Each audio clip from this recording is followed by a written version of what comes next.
Bueno, muy buenas tardes a todos y todas. En esta oportunidad estamos con la maestra Graciela Viñuales. ¿Cómo estás, Graciela? Buenas tardes. Muy bien, muchas gracias por invitarme. Estoy bien todavía, cumpliendo con todo lo que nos han pedido. Bueno, muchas gracias por acceder a la invitación, querida Graciela. Bueno, vamos a presentar este evento indicando que la organización está a cargo de la Facultad de Arquitectura, Artes, Diseño y Urbanismo de la Universidad Mayor de San Andrés, aquí en Bolivia, la coordinación del ámbito de edificaciones y la red Proterra.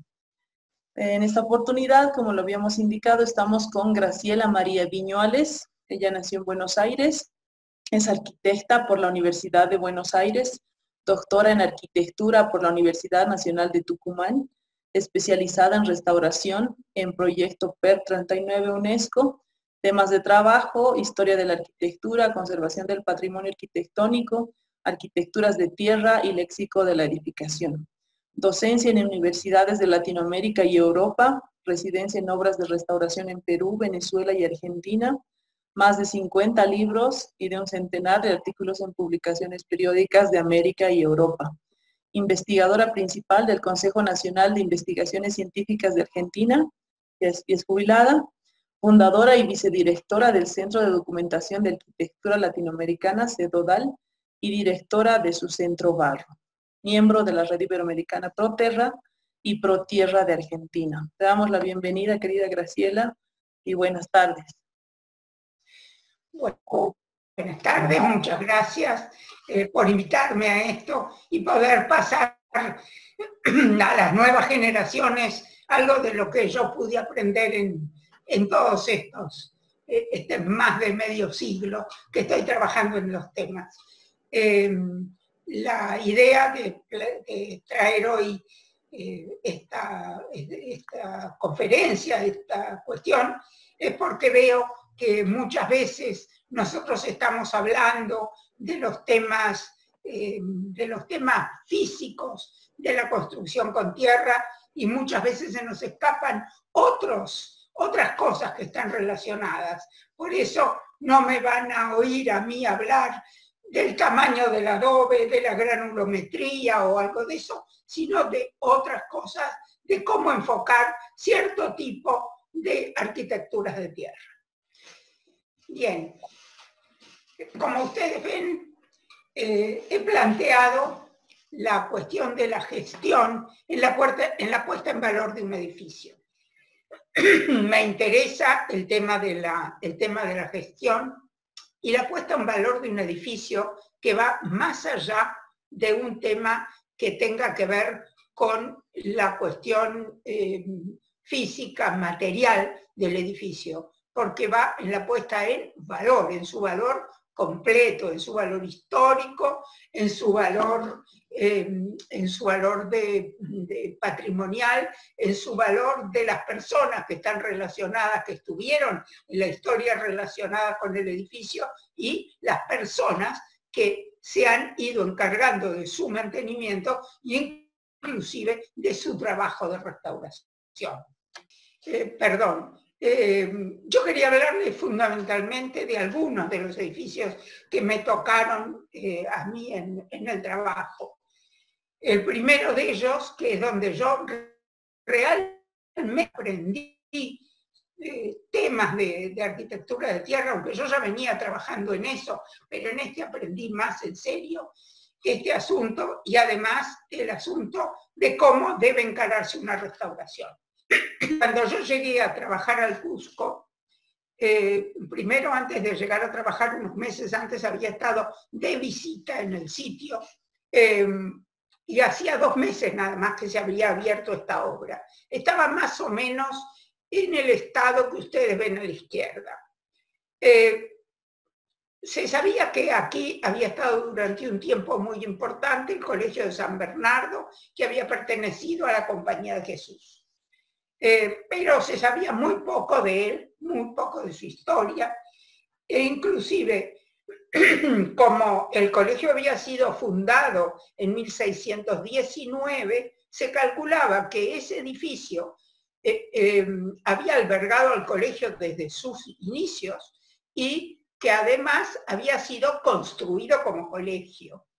Lo cierto es que, viendo los papeles antiguos, una foto de los cuales le pongo a la derecha, pero había otros papeles 200 años más antiguos que ese que están viendo allí, encontramos que el colegio se había fundado 2 cuadras más lejos del centro y que recién 30 años después había podido mudarse a este espacio. Con lo cual sabíamos, es decir, nos íbamos enterando allí de que el colegio se había instalado en lo que había sido anteriormente una casa de familia, lo cual hacía ver las estructuras que se venían ahí de muy diferente forma. Esto lo pongo porque es indispensable cuando se hace una restauración de un edificio histórico, el saber su historia, y no la que se viene contando, la que alguien dice, lo que la tradición oral. Siempre hay documentación.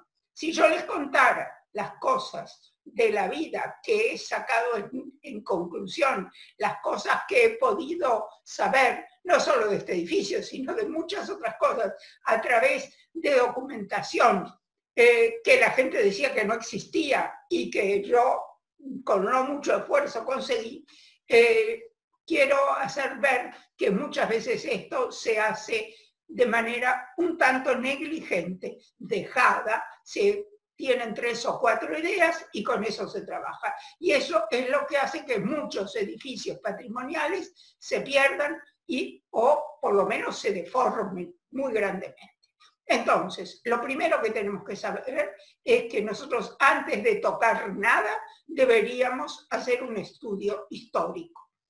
Un estudio que a veces se encuentra en los lugares más locos que uno pueda saber. En este caso, la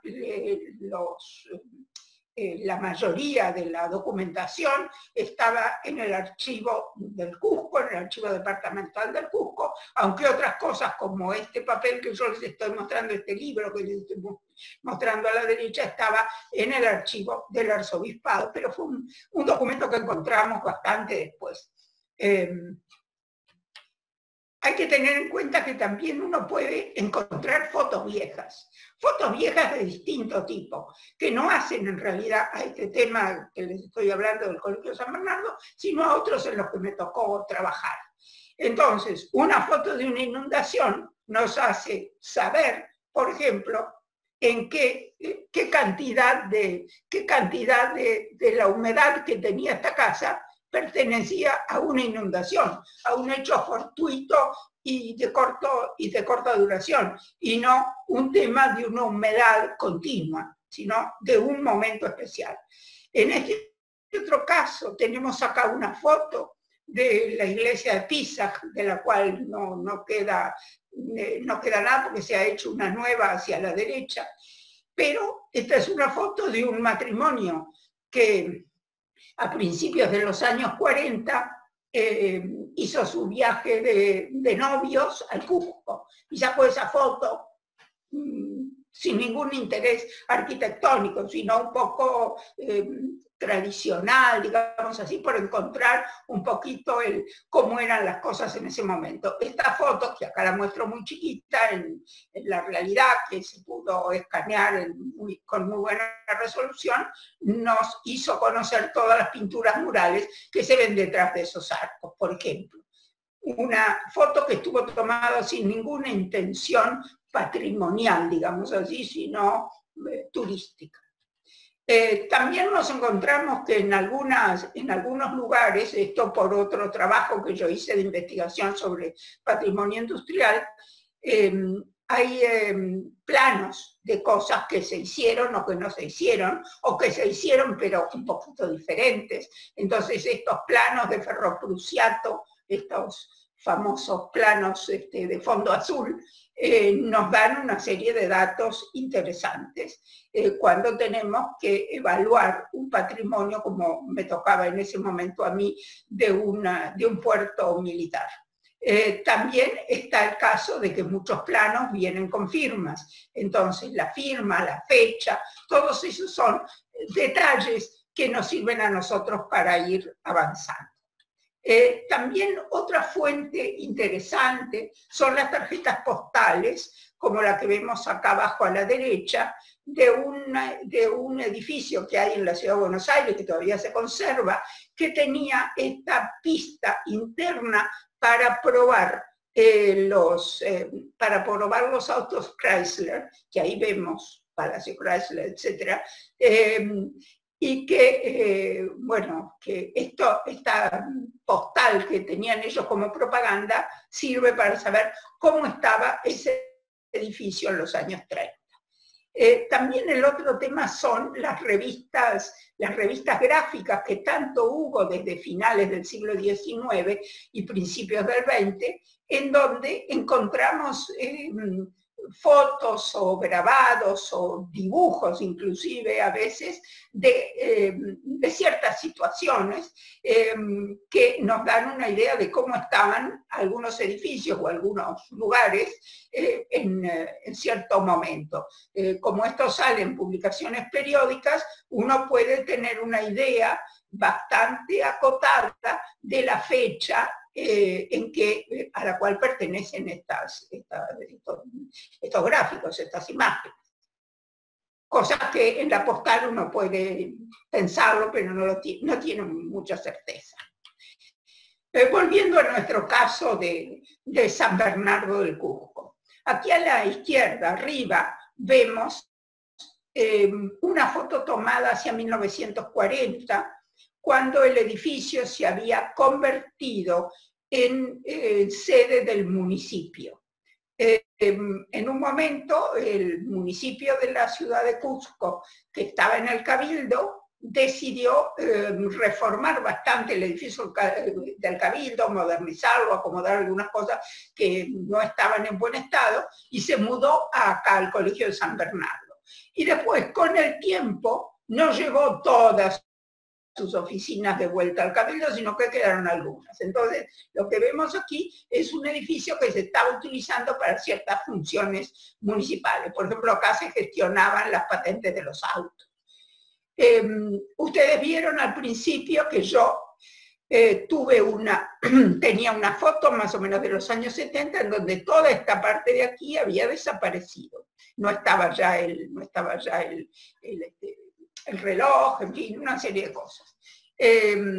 Pero gracias a esta foto y a otra serie de cuestiones que fuimos haciendo a lo largo de la obra, se pudo restaurar, y acá vemos una foto que tomé yo en el año 2004, en donde vemos cómo se ha recuperado el reloj, se recuperaron las cuatro rejas de las 4 ventanas del fondo, que, bueno, se las encontró tiradas en un terreno baldío hacia las afueras de la ciudad. El reloj estaba guardado, no recuerdo dónde. En fin, muchas cosas que gracias a la fotografía esta y algunos casos a alguna tradición popular que pudimos llegar a confirmar, pudimos lograr volver las cosas a su lugar. A ustedes les llamará la atención el caso de que la vereda está a un nivel distinto de la calle, porque debimos definir esa subida de la vereda para recuperar los niveles de la calle como habían sido antiguamente.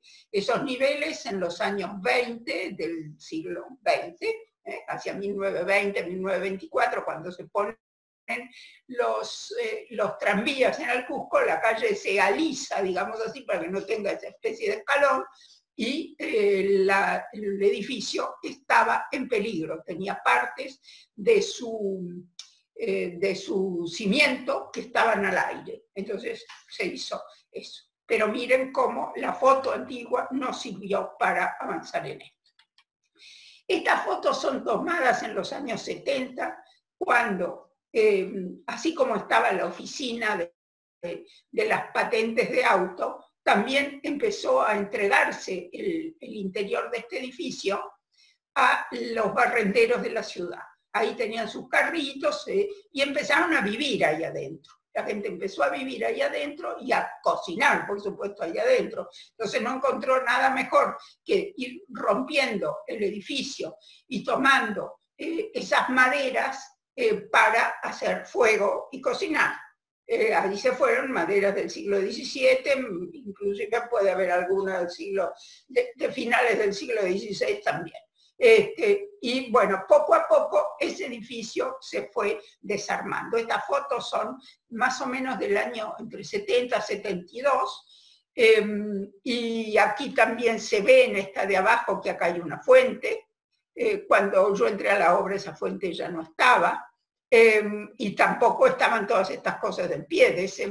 De ese patio cuadrado solo quedaba una parte en U, es decir, uno de los lados completo y dos mitades más. El resto estaba desarmado y había sido utilizado para hacer de cimientos de un galpón que habían hecho en medio del patio. Pero ¿qué pasaba? También teníamos que ir viendo otras cosas que había en la ciudad, que la ciudad nos ofrecía. Una de ellas era el Museo Arzobispal. En el Museo Arzobispal había muchos cuadros antiguos y estaba este cuadro, del cual estamos viendo el rinconcito de la izquierda abajo, que es un cuadro 10 veces más grande que esto que estoy mostrando. Era un cuadro que mostraba las diferencias y las picas, las peleas que había entre el grupo que estaba en el Colegio de San Bernardo y el grupo que estaba en el Colegio Seminario, en el Seminario San Antonio Abad. Este era todo un dibujo de eso, una pintura de todo eso, en la cual a la izquierda mostraba el Colegio de San Bernardo. Y había una explicación ahí como diciendo que los de San Bernardo eran un desastre y no sé qué. Pero ahí nos muestra varias cosas. Por un lado nos muestran una sola puerta. Yo les mostré recién una que se veían dos puertas. Acá se ve una sola puerta y quedaba más o menos al patio. En el patio había una fuente, había dos pisos, con unas galerías abajo grandes y unas más angostas arriba, y se veía un jardín, un sacerdote ahí y algunos de los alumnos por ahí, y unas pequeñas ventanitas en la planta alta. Así estaba dibujado. Ciertamente ese dibujo era para representarlo, para que lo viera el posible contemplador de ese cuadro y pusiera contentos a los de San Antonio Abad, que salían mejor planteados que los de San Bernardo. Pero a nosotros nos sirvió para varias cosas. Primero, para enterarnos que en la época que se pinta ese cuadro, que es finales del siglo XVIII, un poco antes del final del siglo XVIII, debe ser como 1770, una cosa así, había una sola entrada. Por otro lado, que el patio era un jardín. Eso nos abrió la puerta para encontrar también unos documentos que decían que parte de la plata que entraba al Colegio de San Bernardo se ganaba porque los alumnos plantaban flores ahí y se las vendían a otras iglesias. Y vuelvo a la época en que estaban desarmando las cosas y ven cómo apilan las maderas a un costado, una chica ahí jugando, la fuente. La fuente había desaparecido, pero como había desaparecido hacía poco, se sabía dónde estaba. Y estaba en la Casa de los Cuatro Bustos, en donde se había programado un hotel. El hotel nunca, hasta ese momento, no se había inaugurado, se inauguró después, es un hotel Marriott, y estaba la fuente. Fuimos, estaba cerrado y todo, pero pudimos entrar y encontramos la fuente. Hasta la habían armado mal y todo. Y logramos, por una gestión también, conseguir que nos devolvieran la fuente y volverla a armar nosotros en el patio, de acuerdo a lo que veíamos en esa foto y de acuerdo a algunas señales que todavía quedaban en el piso Y esto fue hecho también con alumnos del curso que teníamos que había hecho UNESCO. Una de las alumnas fue la encargada de reacomodar y de trabajar esa fuente para ponerla en uso como la ven. Sin embargo, a pesar de todo lo que yo misma planteé con la necesidad de volver a poner jardines allí, todo, los jefes de la oficina entendieron que no era lo mejor y pusieron un piso empedrado, cosa que en su historia el colegio nunca había tenido. Ustedes ven acá en esta foto también del 2004 cómo se recupera toda la columnata de abajo, la columnata de madera de arriba, etcétera, en base a algunas partes que quedaban. Y el caso de las columnas y de todo lo que es piedra abajo, estaba tirado en algunos lugares del patio ese, en medio del barro, y gracias a algunas cuestiones fuimos encontrándolas y levantándolas. Lo mismo pasó en el segundo patio. En las fotos que ven de blanco y negro son las de los años 70, cuando todavía vivía gente ahí, ven ahí alguien con su ropita colgada, y algunos lugares que además nos mostraban que había habido intervenciones en otros momentos, porque era una cosa muy rara de que esta galería, que sigue después acá, terminara apoyada de esta manera en una puerta. Evidentemente esta puerta había existido y esto fue agregado después.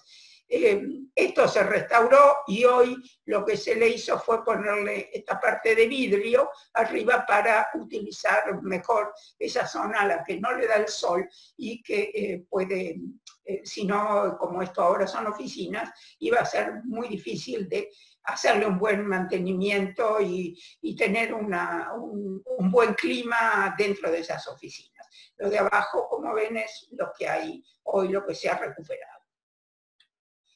De ese mismo patio, bueno, volvemos acá atrás, vamos a ver esta parte de la galería y este pedacito de esta otra construcción. Los vemos aquí, este pedacito de esa construcción, y la galería que estaba ahí, que cuando yo llegué estaba en este estado, esto había perdido todo el techo, toda la parte alta. Y aquí cómo quedó recuperada. Sin embargo, nosotros seguíamos sin saber, por ejemplo, en qué época se había hecho esta construcción, que evidentemente la veíamos mucho más moderna que la parte de adelante. Yo con el tiempo, en los años finales de los años 70, publiqué un libro con todo el trabajo que habíamos hecho ahí, que se llama El Colegio San Bernardo del Cusco, justamente.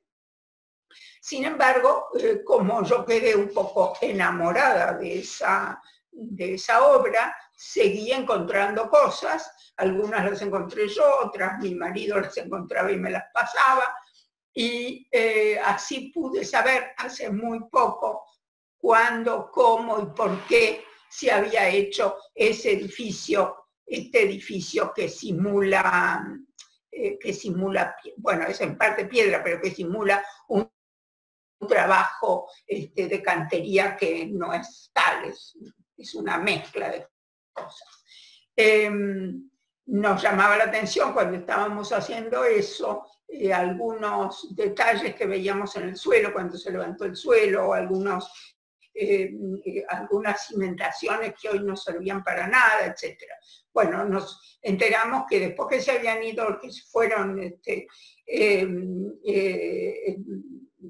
quitados a los jesuitas de todo el terreno español del mundo, no solo el de España, sino el de América, y el de Filipinas y el de otros lados, esto quedó en manos del clero secular y encontramos los documentos de uno de estos sacerdotes seculares que gastó mucho dinero de su propio bolsillo para poner en orden estas cosas y ponerlas un poco más al día de lo que se usaba a finales del siglo XIX, a finales del siglo XVIII, perdón, y principios del XIX.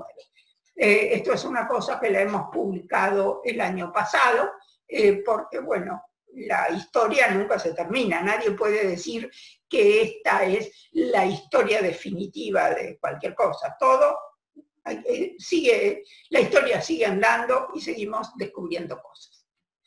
En la obra también, en esa obra rota, digamos, que veíamos, acá no entenderán mucho, pero esta es la vereda, este pedazo acá es la vereda, y este es el muro de piedra que veíamos al lado de una de las portadas, y este el interior de la gran sala.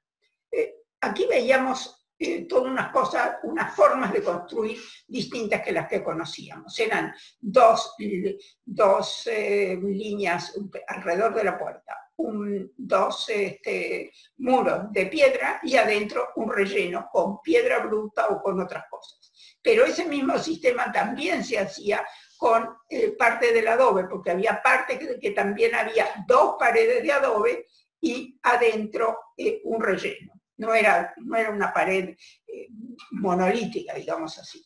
También íbamos encontrando, cuando íbamos quitando o se iba cayendo el revoque, huecos como este que parecía una alacena, inclusive ahí quedaban pedazos de madera, que se había habido un estante allí. En fin, la historia la íbamos buscando por un lado, pero por otro íbamos encontrando cosas en la obra.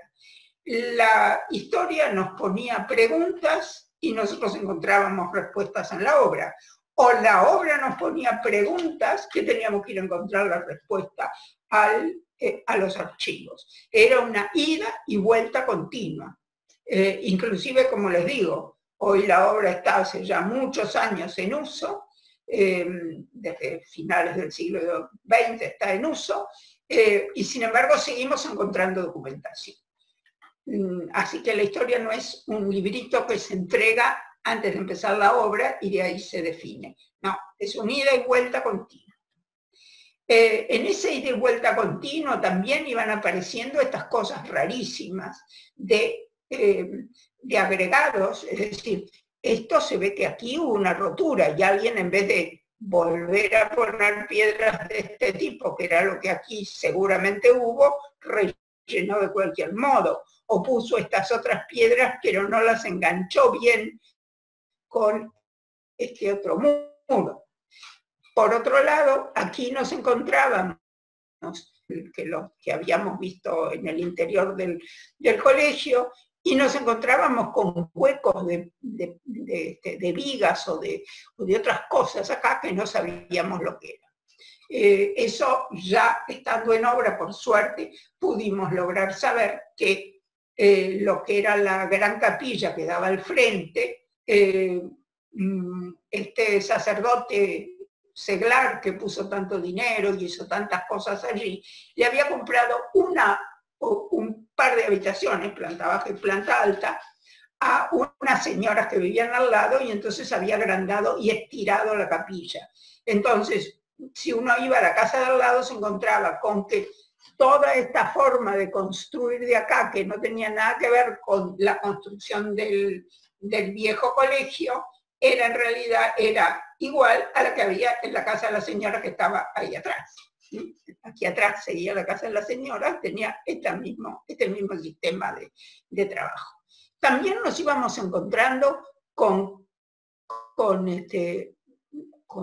rastros de cosas que hubieran pasado ahí, un dintel, pero aquí esto estaba cerrado y había un agujerito cuadradito ahí chiquito, y se veía que ese vano había sido mucho más grande. Acá también otro vano que había sido tapado con una loneta. En fin, así iban apareciendo muchas cosas. Algunas teníamos que tomar decisiones lentas, buscar la vuelta, etcétera, y otras teníamos que tomar decisiones rápidas porque había cuestiones de ciertos peligros de las cosas. Hay que decir que a las 2 semanas que yo estaba en el Cusco, ya metida en la obra, hubo un gran terremoto. El terremoto en el Cusco no hizo mayores daños, los mayores daños fueron en Lima, pero en el Cusco se sacudió bastante. Entonces había ciertas partes de la obra que ni habíamos pensado que íbamos a tener que apuntalar o que cuidar o que tener otra visión de las cosas.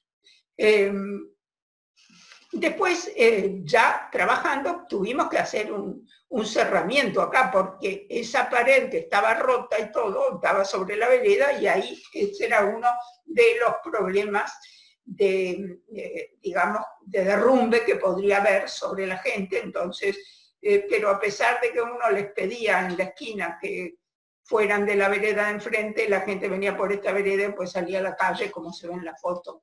Desgraciadamente, la gente, como lo muestra la peste actual, la gente cree que a él no le va a tocar el problema. Aquí estamos dentro de lo que era ese gran espacio, la capilla. Desde estas gradas para allá es lo que se había comprado a las señoras aquellas. Y acá estamos casi en los primeros tiempos que yo había llegado. Quiero señalar aquí a algunas personas. Este era mi jefe, yo iba con una beca de UNESCO, y este era mi director de beca, el arquitecto José de Mesa, padre de Carlitos Mesa Gilbert. Este era mi maestro.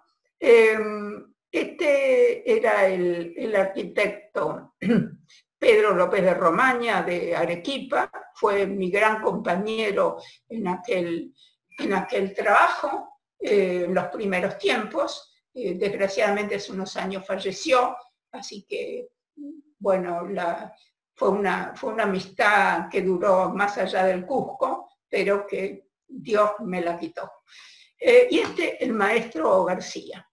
Este maestro era un señor de Cochabamba, pero que había sido llevado al Cusco después del terremoto del 50 por el arquitecto Boyer, español, que había trabajado con él en Bolivia, y después del gran sismo del 50 lo llevó al Cusco. Este señor sabía cantidades, y yo le agradezco a él casi todo lo que aprendí sobre la restauración y sobre el trabajo con el adobe. Mucho más que a mí, es decir, aprendí mucho más con él que con mi director de beca, eso queda muy claro. Con este señor charlábamos continuamente, me mostraba cosas, me hacía reflexionar sobre cuestiones, yo le preguntaba todo lo que se me antojaba y él siempre tenía alguna idea sobre cómo solucionar, etc.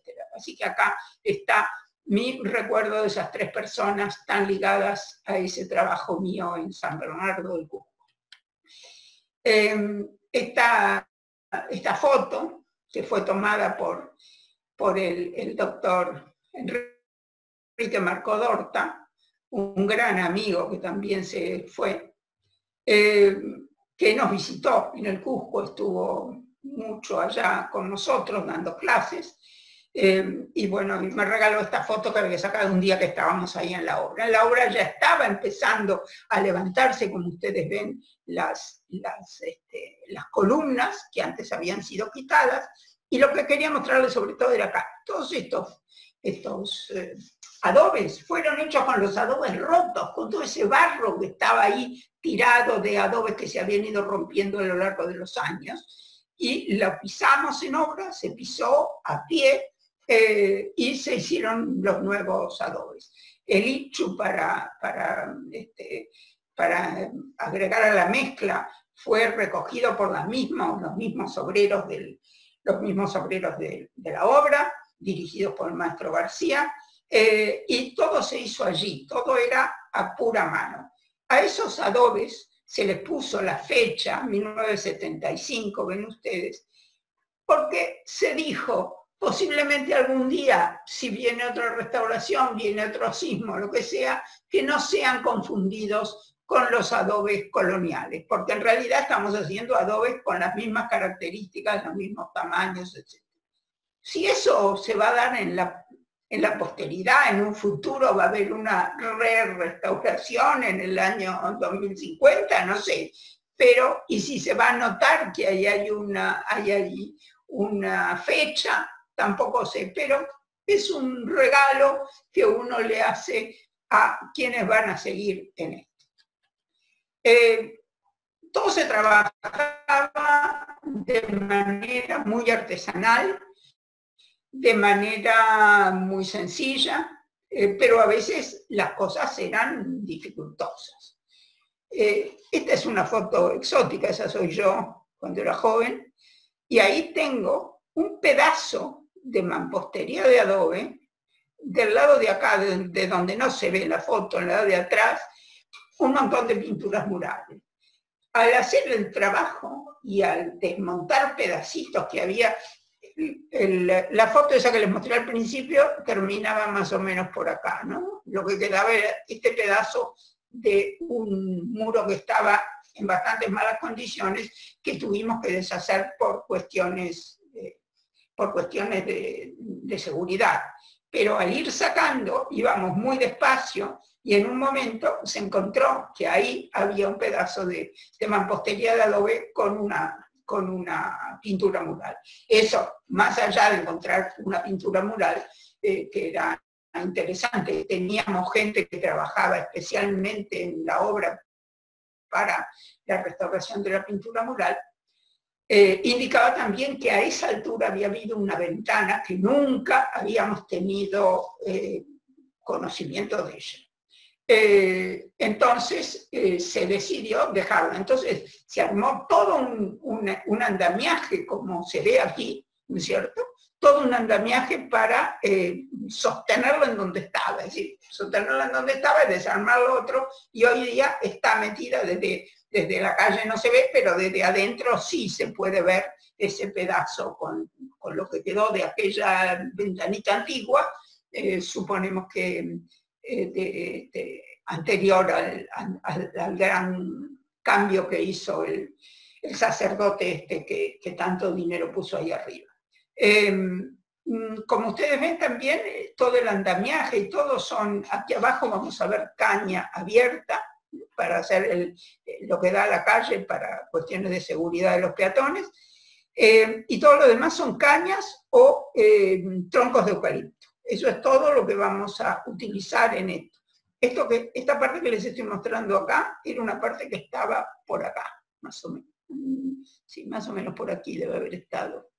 No me acuerdo exacto dónde, pero era por acá, por esta altura. Y acá estamos ya levantando la nueva, preparando para levantar las nuevas columnas. Para eso nosotros contábamos también con algunas fotos antiguas y con un pedacito de una película en blanco y negro que alguien, nunca se supo quién, había tomado enseguida del sismo de 1950. Y esas cosas nos sirvieron para ver cosas generales, la parte de la película, porque no tenía muy buena definición, pero las fotos tomadas en los años 60, 70 sobre todo, tenían bastante definición y nos permitían ver. Por ejemplo, aquí vemos un pedazo del fuste de la columna con un agujerito. Ese agujerito nos permitió encontrar ese pedazo del fuste que estaba entre medio de todas las basuras que había en un costado del edificio. Quiero comentar además que aquí fueron mis dos hijos mayores, que estaban en la escuela primaria en ese entonces, que en las épocas de las vacaciones, para que no molestaran tanto en la casa, yo me los llevaba a la obra y me ayudaba. Entonces, ellos fueron los que realmente me prepararon todo el trabajo de anastilosis de todas esas columnas. Por supuesto, mis hijos, ninguno es arquitecto. Han querido irse a otros lugares. Pero ahí estamos. Esa foto me permite a mí, esa como otras fotos que había similares, me permitió a mí ir encontrando dónde estaba cada una de estas cosas, porque todas eran distintas, todas se parecían, pero no eran exactamente iguales. Y así con eso y con lo que fuimos encontrando en el piso, los restos que quedaban de donde habían estado los cimientos de estas columnas, etcétera, nos permitió armar ese patio en planta baja. Pero también la obra nos presentaba problemas. Esa foto que yo les mostré donde se veía una ventanita hacia el frente, una ventanita chiquita, pero que se notaba que había sido una ventana más grande, del lado de adentro era esto que vemos acá, y que este piso era lo que había sido hasta el último tiempo que fue colegio, era el coro de la capilla. Y entonces estaba este agujero chico con estos grandes derrames y un relleno de cualquier cosa hecho de manera muy chapucera acá. Y acá, en este lugar, había como un escalón de madera, un escalón horizontal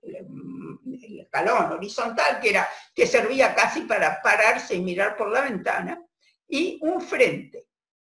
Y este frente de madera tenía aquí ya cuando saqué esta foto ya se había roto, tenía un agujero redondo aquí.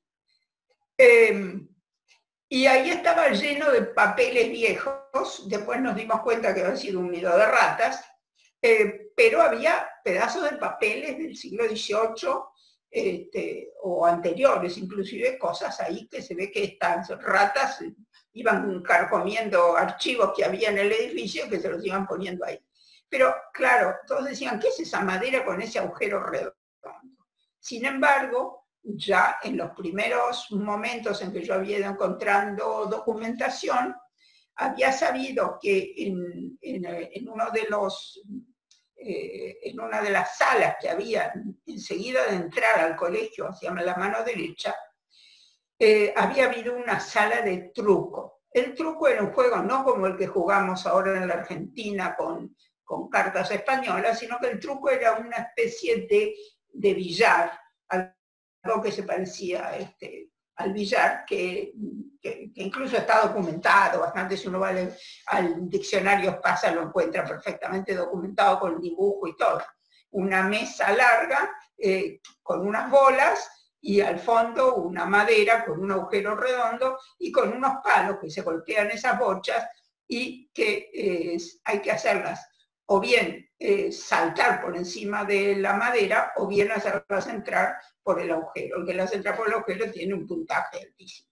Y nosotros sabíamos que en ese colegio mucha gente, los alumnos y los amigos de los alumnos que eran de otros colegios o de otras actividades, iban en los días de fiesta o por las tardes a jugar al truco allí. Y nosotros no encontramos en esa sala, no encontramos nada que pudiera recordarnos una mesa de juego de truco, que no era la única que había en la ciudad. En la ciudad había varias mesas de truco. Y hay unos largos cuentos con jugar al truco en esa ciudad. Bueno, y al final, cuando encontré esto, yo dije, esto es una madera. Claro, la madera estaba ya muy frágil, pero bueno, iba señalando cosas de un lado y del otro.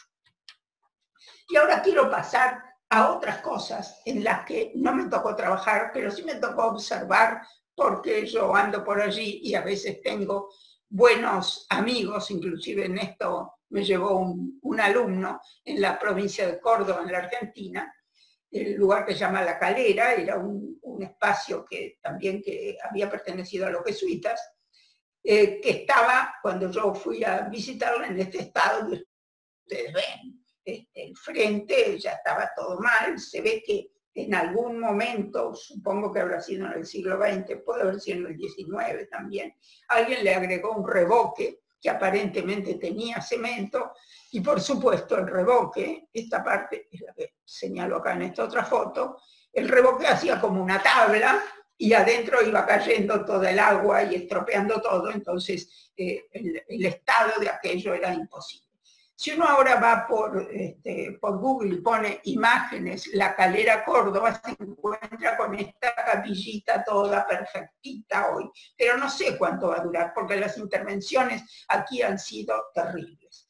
Si esta es la capilla, yéndonos para este lado, para atrás, nos encontramos con esto, en donde vemos vemos agregados de dinteles de hormigón, vemos esta pared y esta otra, esta parte de arriba, hechas con los mismos adobes, pero pegadas con mortero de cemento. En el interior, aquí estaría el altar de esa capillita, había esta foto, es de 1980, debe ser 1980 y tantos. Tenía todas estas llaves de hormigón. En una de estas paredes había una llave de hormigón, además, que ni siquiera era horizontal, era inclinada, que no tenía ni principio ni fin, estaba puesta, no se sabe por qué, de esa manera. Entonces, esto también son unas cosas terribles cuando uno ve que la gestión de estas cosas ha sido entregada a alguien que ni miró los documentos, ni sabe nada de cómo se construye con tierra, ni sabe cómo se comporta la tierra con el cemento, y que además, en la época que yo la vi, esa estaba así, es decir, que le estaba lloviendo adentro. Imagínense hasta dónde estaba subiendo la humedad. Esto era el altar, esta era la mesa del altar, imagínense hasta dónde estaba subiendo la humedad, los hongos, todo. Que vaya hacia un pedazo de intervención y lo deja, a los 5 o 10 años va otro y le hace otro pedazo, que nunca se hace, en vez de atacar una parte del conjunto y terminarla y después ir atacando las otras, va haciendo cosas sueltas en todo ese conjunto. Y bueno, eso también es, ahí está la falta de gestión total que muchas veces sucede, y que sucede en obras privadas, pero esto es una obra pública, inclusive esto tiene una declaratoria monumental, y sin embargo, bueno, mandan a uno, mandan a otro que no saben nada y hacen este tipo de cosas. Y acá les quería mostrar otra obra en la que yo tuve que ver, que es en Venezuela. En Venezuela, en la ciudad de Carupa, ¿no? Una ciudad que yo antes de tener que ir a esto no la conocía. La conocí cuando es decir, la conocí, y ahí fue cuando, estando ahí, fue que me pidieron que me encargara de esta obra. Esta es conocida como la Casa del Cable, también podrán encontrarla en internet, porque esto hoy es sede de una fundación importante en el sitio. La Casa del Cable se llama porque ahí estamos nosotros a 2 cuadras, digamos, del borde del Mar Caribe. Y llegaba ahí el cable submarino de telégrafo, no de teléfono, el de telégrafo anterior, llegaba, y los receptores de todo esto, el cable llegaba hasta esa casa, ahí estaban los receptores, ahí estaba la atención de la gente y todo. Y aunque se llama la Casa del Cable, en realidad esto forma un conjunto que en realidad originalmente habían sido 4 casas. Tenían esta, que es la parte central, que es donde estaba el cable, esta otra que también fue restaurada, una que está justo detrás de esta y otra que está a mitad de la manzana saliendo para la calle del costado.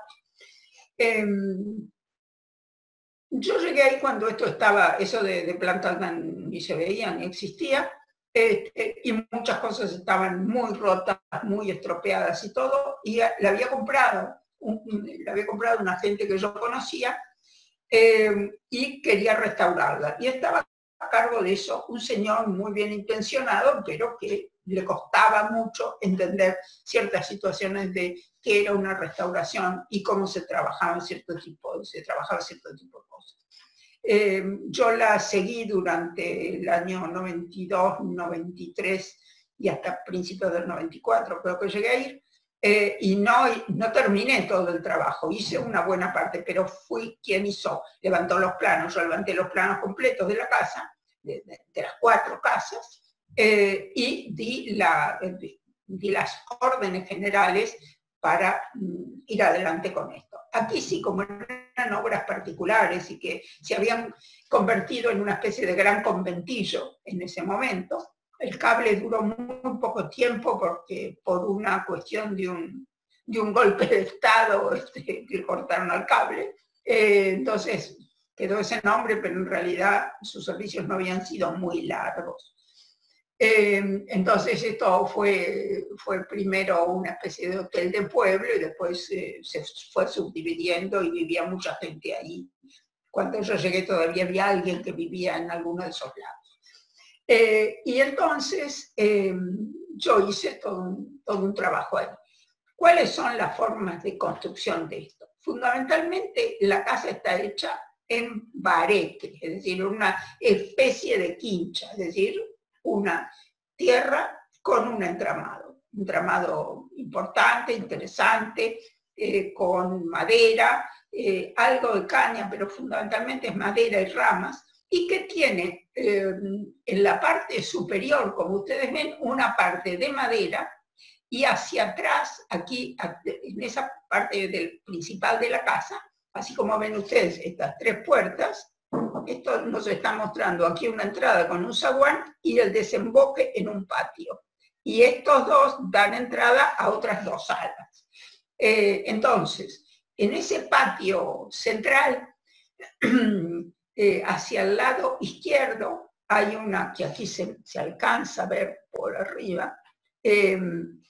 Había unas habitaciones que habían sido usadas hasta hace poco, inclusive con unos baños instalados con esos famosos artefactos verdes que venían de Inglaterra, pero que, por supuesto, estaban en muy mal estado y que era de todas las piezas eran de bareque, pero tenía una galería también de madera, igual que lo que vemos acá.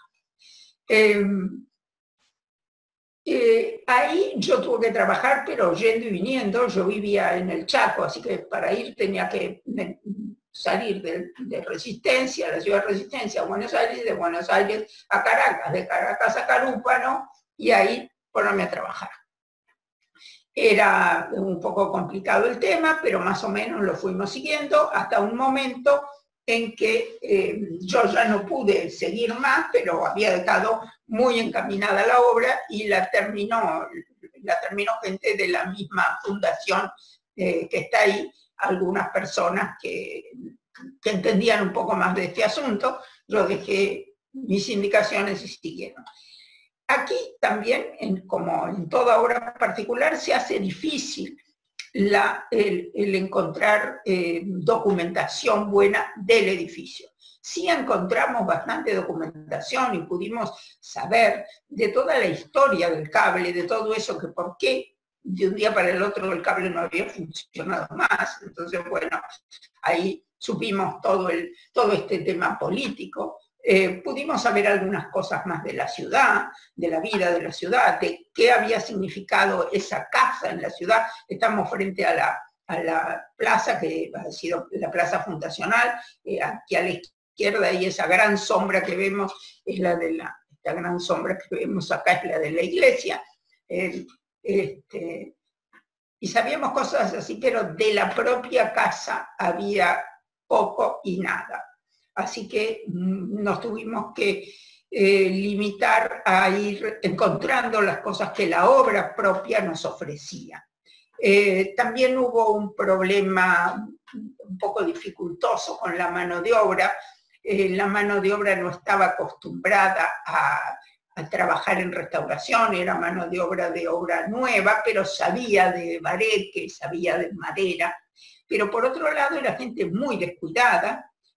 Por ejemplo, yo los encontraba, yo llegaba a la obra y a veces me encontraba con que la gente estaba pasando desinfectantes y cosas a las maderas sin haberse puesto guantes ni barbijo. Yo les decía, pero si ahí dice bien grande, no, pero nosotros siempre lo hicimos así, etc. Es decir, otra cosa en la gestión que se va más allá del tema de la obra. Se va en esas actitudes que la gente puede tener. Así como tuve actitudes muy buenas en San Bernardo con el maestro y con los otros maestros que tuve alrededor, en el caso de acá me costaba hacerles entender que la seguridad era algo que teníamos que cuidarla todos. Aquí vemos adentro, en uno de los lados, en donde se ve que tuvimos, porque estaba en pésimo estado todo el entrepiso, hubo que sacarlo, hubo unas cuantas maderas, las maderas principales en general se pudieron mantener, pero el entablado hubo que sacarlo porque estaba mal, inclusive en el caso donde estaba ese gran baño muy bien instalado, ahí estaba todo estropeadísimo. Y ahí estoy yo en la planta alta, antes que se cerrara toda la parte de madera, y esa era mi oficina, para que vean que cuando uno va a trabajar al extranjero, la gente se cree que uno va a estar en un lugar impoluto, en un laboratorio con delantal blanco y todo esterilizado, y a uno le toca a veces trabajar donde le toca y trabaja en donde le toca trabajar. Hay que estar preparado. Esto es hoy foto actual del edificio. Como ven, toda esa parte de madera, aquí era por donde estaba ese baño que yo les decía, toda esta parte de madera, algunas partecitas quedaban y sirvieron como modelo para cerrar todo. Y bueno, aquí y por aquí atrás se sigue a la casa que sigue por detrás, etcétera. Se pudieron recuperar varias cosas, otras hubo que hacerlas similares, alguna que otra cosa se consigue, como siempre en estas obras se puede conseguir de una obra que se demuele en las cercanías, que es más o menos de la misma época, pero en este caso fue difícil porque la obra estaba en pésimo estado, es decir, todas las cosas estaban en pie. No había así como en San Bernardo un pedazo que había desaparecido. Acá estaba todo en pie, pero en algunos lugares es decir, uno trataba de no caminar por ciertos lugares porque estaban muy frágiles. También en estas cosas, como les dije antes, está el tema de las pinturas murales. El tema de las pinturas murales en algunos casos, como estos que les estoy mostrando, estos dos son de la zona del Cusco, el de la izquierda está sobre adobe, es una cosa del siglo XVIII, o principios del XIX, puede ser 1805 o algo así. Y esto otro que vemos aquí arriba está hecho sobre piedra, pero encima toda encalada, pero una parte también pintada.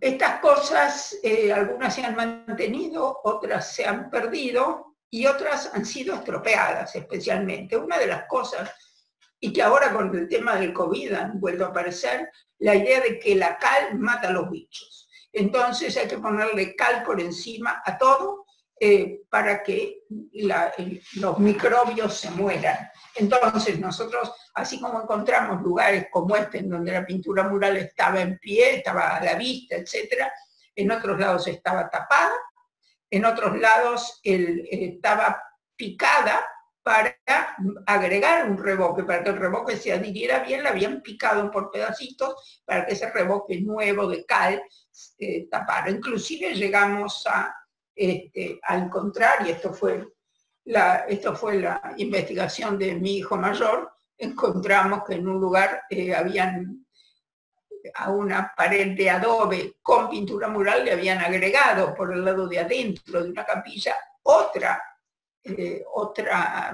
pared de adobe pegada, entonces la pintura mural está hoy adentro de esas dos paredes, como en un sándwich. Y esto también son cosas que uno dice, ¿qué hago? Bueno, dejarlas ahí en realidad porque nosotros nunca sabemos qué nuevas posibilidades técnicas va a haber para poder mirar esa pintura mural que está dentro de otra pared, como un rayos X o los rayos que aparezcan. Entonces, no tocar las cosas, no inventarse cosas, no para mirar o para mostrar o para lo que sea, si yo no tengo una posibilidad de volver a dejarlas como estaban. la reversibilidad es importantísima en una obra de restauración, es decir, todo lo que yo toco tiene que poder sacarse. Si yo le meto una pintura muy linda, no sé qué, porque está descascarada, resulta que a lo mejor le estoy metiendo una pintura de látex que después nunca la voy a poder sacar y va a estropear toda esa otra pintura que está hecha con otro tipo de bases naturales.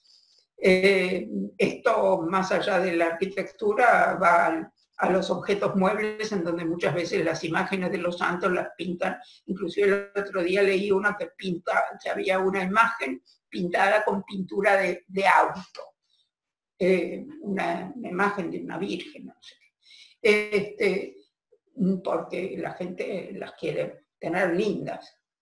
Entonces, reversibilidad, es decir, que se puede volver atrás, y no tocar lo que yo no puedo hacer, porque las técnicas siempre van avanzando, con las técnicas se van pudiendo hacer cosas que hace 20 o 30 años no se podían hacer, y no sabemos las posibilidades que vamos a tener dentro de poco tiempo. Es decir, antes, imaginemos un arqueólogo siempre tenía que estar agujereando para ver lo que había dentro. Hoy hay cosas que pueden hacerse cierto tipo de fotografías que uno puede ver lo que hay abajo de la tierra sin tocarla. Entonces, estas cosas a la arquitectura también van a venir, entonces ahí nos tenemos que quedar un poco más tranquilos y no querer saber tanto de lo que hay acá y allá, porque va a haber posibilidades más adelante de enterarnos. Lo que sí tenemos que tener cuidado, como yo les decía, con el tema de las cuestiones de seguridad, donde hay que apuntalar, donde hay que cuidar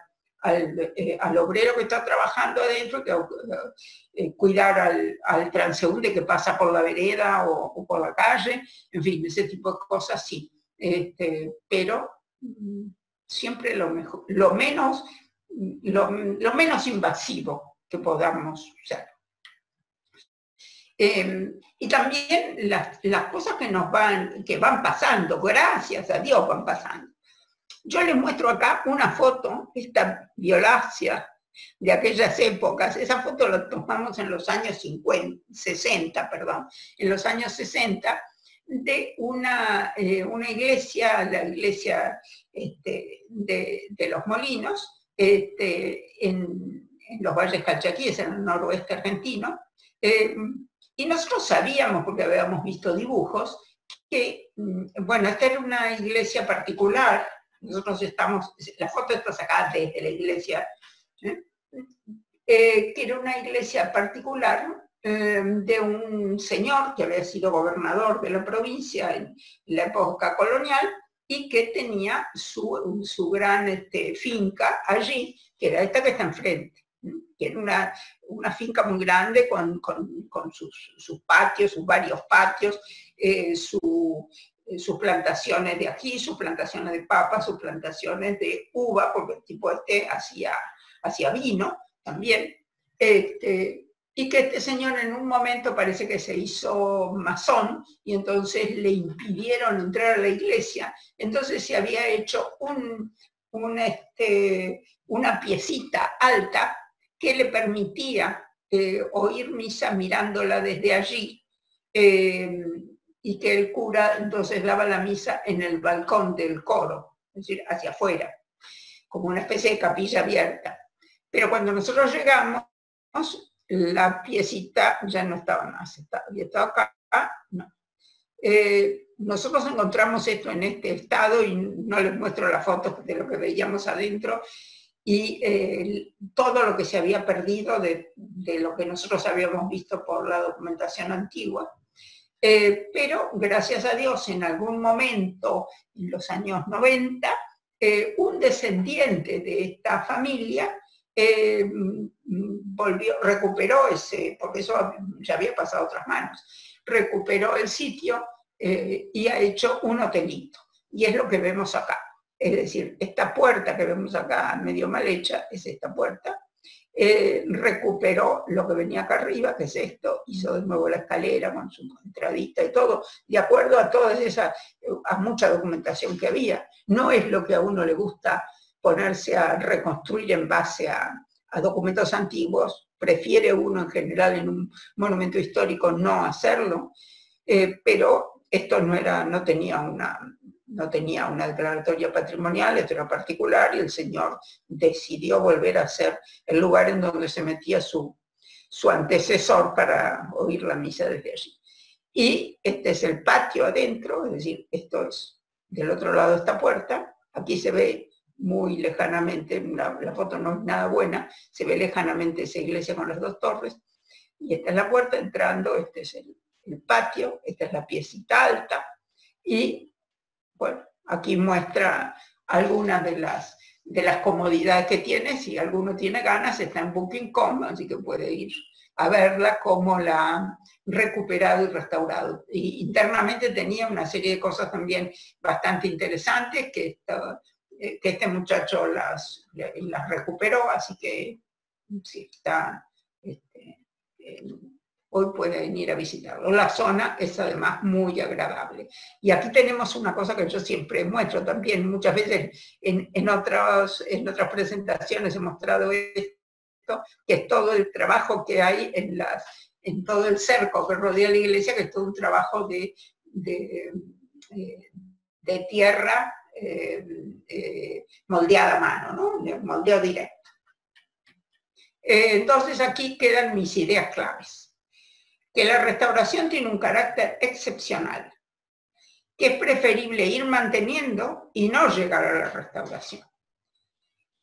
Que hay que tener en cuenta que aquí hay por lo menos 3 grupos de gente. Una son los gestores, otras son los comitentes, es decir, los dueños, los encargados del edificio, y otras son todos los actores que están alrededor. Que será los constructores en toda su línea de dueño de la compañía constructora hasta el último peón, y todos los que después tienen que ver, uno que haga la historia, otro que sepa las cuestiones ingenieriles de estructura, etcétera, otro que sabrá de la construcción con tierra, otro que sabrá de pinturas murales, el otro que sabrá de los problemas de las maderas, el otro que sabrá de los problemas sísmicos o de inundaciones o de problemas que a lo mejor no continuamente, pero sí cada tanto se van a dar. Entonces, todo esto tiene que estar tenido en cuenta. Y en la organización de las obras tenemos que acordarnos que hay una etapa de relevamiento de cómo están las cosas, y después de toda la documentación histórica, todo lo que podamos, los archivos escritos, los planos, las fotos, eventualmente una película, inclusive películas y fotos que han sido sacadas con otra idea, como les mostraba eso de una foto que sacó un señor, una foto turística, cuando estaba haciendo su viaje de bodas. Nosotros con todo eso, en esa documentación histórica podemos encontrar de todo, inclusive la documentación oral, la tradición oral es importante. No es definitiva muchas veces, pero es orientadora. A veces esa documentación histórica oral nos orienta en cosas, a veces está equivocada, a veces son cosas que se han dicho dentro de una familia o dentro de un grupo social y que no son exactamente así, pero nos orientan para ver por dónde andaban las ideas y a lo mejor hasta nos dan algún dato minúsculo que nos permite llegar a la documentación. Yo creo que algún día tendría que dar una charla sobre a dónde se pueden encontrar documentaciones, porque les puedo contar casos muy insólitos sobre este tema. Después hay que hacer una evaluación de todo eso y un programa de trabajo. Evidentemente ese programa de trabajo tiene que evitar cosas como esas que vimos de la capillita de la Calera, en donde ponen una traba acá, un cosito allá, otro allá, y no hay un programa de cómo se va a llevar adelante. Esto tiene que haber un programa. Y ese programa tiene que tener una flexibilidad tal, por lo menos para 2 cosas. Una, porque la documentación histórica a veces me hace cambiar en San Bernardo. De hecho, la documentación histórica nos hizo cambiar de lugar la esquina del patio en donde iba a ir la carrera. La documentación histórica, lo que nos mostró que donde si habían hecho las primeras ideas de poner la escalera, estaba totalmente equivocada y hubo que ir a otro lado. Entonces, hay que hacer esa evaluación para hacer esos programas, pero la otra flexibilidad está en las cosas que pueden suceder. Que a mí me sucedieron, el tema de que hubo un terremoto a las 2 semanas que estaba yo en la obra. Entonces, bueno, hay que mirar otras cosas, hay que ir con más cuidado aquí y allá. Otra es que encontremos cosas. En la obra, por ejemplo, nosotros encontramos un piso en un lugar que era casi como un basural. Cuando empezamos a mirar más abajo de la altura del patio que conocíamos, encontramos un piso de piedra que también tuvimos que ver qué hacíamos con él. No sabíamos de qué se trataba, no pudimos saber exacto de qué se trataba. Hay ideas, pero no se sabe, pero ahí hizo un arreglo de ese programa que teníamos y para llegar a las propuestas. Y las propuestas, como la documentación histórica tiene que estar siguiendo continuamente, acompañando a la obra, hace que la propuesta también tenga que tener esa flexibilidad para ir adecuándose a cosas que pueden aparecer, que no teníamos idea y que nos aparecen y que tenemos que ir definiendo sobre la marcha. La documentación histórica no se termina con una entrega de un documento histórico, de una historia, digamos, del edificio, antes de empezar a poner el primer adobe. No, sigue. Y bueno, las cosas que hay que estudiar. Primero, la factibilidad económica y funcional. Para hacer esa restauración y ese arreglo, ¿hay dinero? Lo que yo voy a poner ahí, ¿va a funcionar o no va a funcionar? Yo me acuerdo de un caso acá en la República Argentina, en donde había un edificio, una casa familiar de gran calidad, que la iban a usar para alguna cuestión cultural municipal. Y entonces iban a poner esto, esto y esto. Pero después empezaron, y vamos a poner esto, y vamos a poner esto, y vamos a poner esto. Cuando quisieron acordar todo lo que iban a poner, suponía que la casa tenía que tener entre 3 y 4 veces el tamaño. Lógicamente, eso era imposible. Entonces, esa factibilidad económica y funcional. La otra cuestión es, ¿voy a seguir haciendo funciones de museíto o de centro de interpretación? O yo puedo empezar a poner una escuela, puedo empezar a poner oficinas municipales o no sé qué, a lo mejor necesito un centrito de salud de barrio, a lo mejor necesito no sé qué. Entonces tengo que buscar también las funciones que están haciendo falta en esa zona. No todo se tiene que convertir en un museo o lo que fuera, aunque es bueno que en todas las obras de restauración haya un sitio destinado a museo de sitio, es decir, que haya algún lugar en la obra, que puede ser una habitación o puede ser, aunque sea unos buenos paneles, que expliquen qué pasó con esa obra, qué era, qué fue siendo a lo largo del tiempo y por qué está hoy así. Tenemos que ver los aspectos arqueológicos e históricos de la obra. ¿Qué fue? ¿Qué no fue? ¿Qué es lo que pasó? ¿Por qué pasó esto? ¿Por qué pasó lo otro? ¿Qué quiere decir esto que me encuentro acá? Hay alguna cosa que nosotros ahí encontramos en San Bernardo que nunca pudimos saber qué era. Yo tengo alguna idea, pero nunca pude saber, una cosa hecha con unas piedras curvas, ¿no? Nunca pudimos saber qué era, pero quedó ahí puesta. A lo mejor alguien después descubre de qué se trata. Y entonces, las técnicas de cateos, de calas, es decir, de ir viendo por detrás de lo que yo puedo sin romper, haciendo pequeños estudios, y las consolidaciones que son necesarias para que la obra no se siga estropeando, no se siga cayendo, etc. La colaboración interdisciplinaria, esto es fundamental.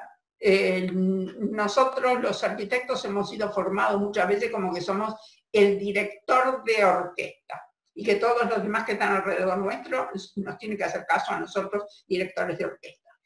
Sí, puede ser en principio una cosa muy general cuando es una obra pequeña pero en la medida que la obra va teniendo problemas arqueológicos, pintura mural, situación sísmica, esto, lo otro, yo voy a tener que ir metiendo más gente. Entonces, y cada una de estas personas tiene que trabajar junto con las demás.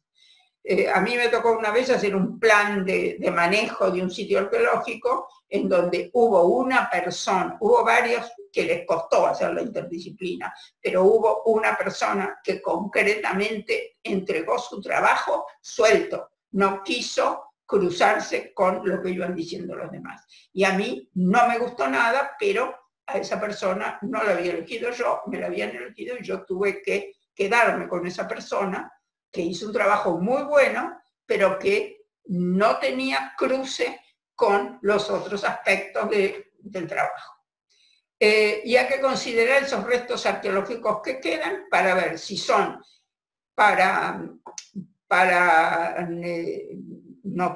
anotar lo que ellos tienen, documentarlos, todo lo que sea, y ponerlos a la vista, o si lo que tenemos que hacer es fotografiar, etcétera, etcétera, y taparlos, porque por el momento no sabemos qué hacer con ellos. Entonces ahí también tenemos que ver qué hacemos con esos restos arqueológicos. Hay que saber rastrear las etapas de construcción. ¿Qué cosas son de una época, qué cosas son de otra? Que por supuesto, al hacer el estudio arqueológico histórico se nos va a facilitar este tema. Entonces, ver qué se hizo primero, qué se hizo después, y ver si a lo mejor alguna de esas etapas ha sido hecha de manera apresurada y ha estropeado la obra general. Eso también puede ser, sobre todo cuando, una cosa típica del siglo XX, cuando se le han agregado baños y cocinas, en donde esa etapa de construcción ha sido mal hecha. Hay que saber trabajar con los materiales antiguos, saber cuáles son, de dónde venían, dónde se obtenían, qué resultado han dado a lo largo de los años, y ver la incidencia de estas obras nuevas, como yo acabo de decir, lo de baños y cocinas, que fue típico, esa incidencia de obras nuevas, si esas incidencias han estropeado el edificio o le han ayudado a tener una nueva vida, y ver cuáles de esas es necesario cambiar. O nosotros el baño que les mostraba de la casa de Calupa nos tuvimos que hacer de nuevo, ¿no? Así no podía quedar. Y bueno, y después, ¿cómo hacemos el final de obra? ¿Cómo se termina la obra? ¿Cómo se entrega la obra al comitente, a quien nos ha encargado la obra? Y qué manual de instrucciones le dejamos para que sepa llevar adelante el cuidado de esa obra, el manejo, el mantenimiento. Yo he entregado muchos manuales de final, inclusive en los últimos he hecho firmar una copia que me quedó yo firmada por ese personaje a quien le entregué. Ahora, nadie me libra a mí de que ese señor meta eso en un cajón y no lo tome más en cuenta. Pero yo me quedo tranquila con mi responsabilidad de haberlo entregado. Porque un fin de obra no es esto, no es aquí, bueno, ahí lo tenemos al ex rey, don Juan Carlos, recibiendo con gente de la administración andaluza, diversos, toda una obra recién hecha, muy linda. En otros lados tenemos a la gente dando un concierto en la inauguración de la obra, cortando cintas en Uruguay y mostrándonos una torre vigía recién restaurada. Ahora yo haría una cosa, no la puedo hacer porque la pandemia me lo impide y los billetes de avión no existen, pero quisiera ir ahora a ver esa torre, a ver en qué estado está. ¿La habrán mantenido? ¿La habrán limpiado? ¿O le habrá crecido un montón de malezas alrededor y eso estará lleno de murciélagos? No lo sé. Es decir, que la entrega de la obra, el fin de la obra, es pasar nosotros, los que hemos estado manejando la obra en su restauración, es entregarla a sus encargados, dueños, propietarios, inquilinos, lo que sea, para que tenga una nueva una vida continua. Yo me encontré, por ejemplo, en San Bernardo, que esas cosas no habían pasado como yo las hubiera deseado. Se le han agregado cosas en el fondo para depósitos. Los depósitos nunca se sabe lo que hay adentro, ni qué ratas viven ahí, cucarachas y otros animalejos.